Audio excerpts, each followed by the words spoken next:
हिमाचल प्रदेश में नशा करने वाले युवाओं की संख्या जहां बढ़ती जा रही है, तो वहीं प्रदेश सरकार भी युवाओं को नशे से दूर रखने के लिए कई प्रयास कर रही है। जिला कुल्लू की अगर बात करें तो यहां पर भी केंद्रीय स्वास्थ्य मंत्रालय के द्वारा डी एडिक्शन सेंटर का संचालन किया जा रहा है और यहां पर भी नशे से पीड़ित युवाओं को नशे से बाहर निकालने का प्रयास किया जा रहा है। इसके अलावा युवा आगामी समय में नशे के जाल में ना फंस सके, इसके लिए भी उन्हें कई तरह के कार्यक्रम आयोजित करवाए जा रहे हैं, जिसमें बेकार पड़ी वस्तुओं से भी चीजें बनाकर युवा अपने आप को नशे से दूर रख रहे हैं।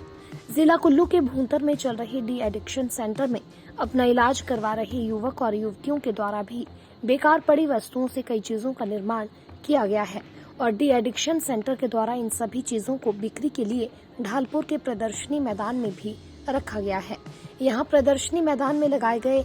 स्टॉल में युवक व युवतियों के द्वारा मोमबत्ती, आर्ट एंड क्राफ्ट व अन्य कई चीजों को तैयार करके रखा गया है, ताकि वे अपना इलाज करवाने के बाद इस तरह की चीजें बनाकर अपने लिए स्वरोजगार की राह को भी तैयार कर सकें।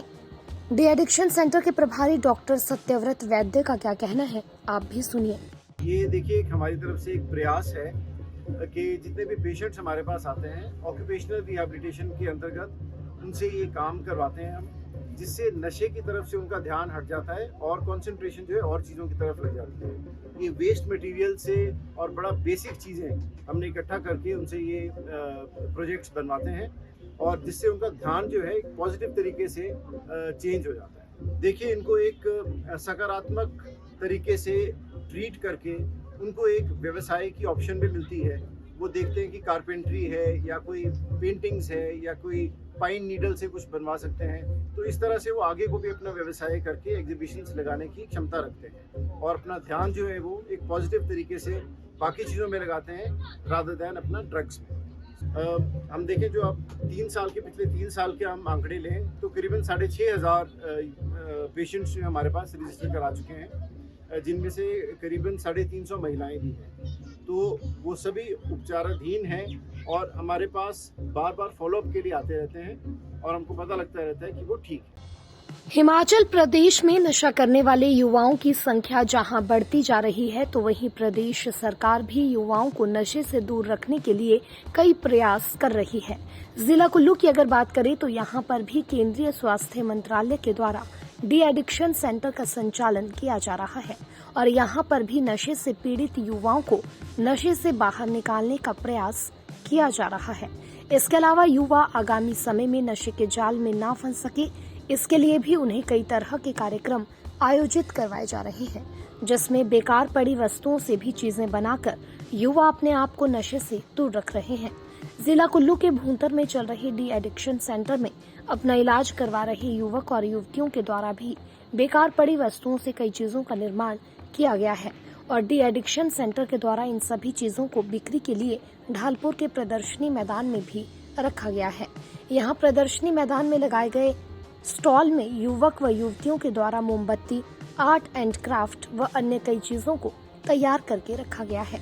ताकि वे अपना इलाज करवाने के बाद इस तरह की चीजें बनाकर अपने लिए स्वरोजगार की राह को भी तैयार कर सकें।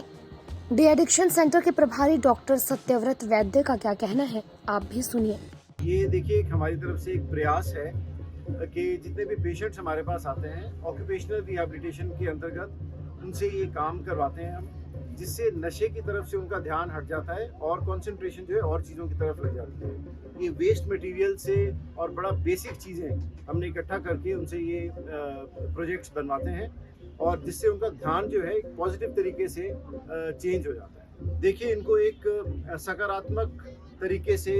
ट्रीट करके उनको एक व्यवसाय की ऑप्शन भी मिलती है। वो देखते हैं कि कारपेंट्री है या कोई पेंटिंग्स है या कोई पाइन नीडल से कुछ बनवा सकते हैं, तो इस तरह से वो आगे को भी अपना व्यवसाय करके एग्जीबिशंस लगाने की क्षमता रखते हैं और अपना ध्यान जो है वो एक पॉजिटिव तरीके से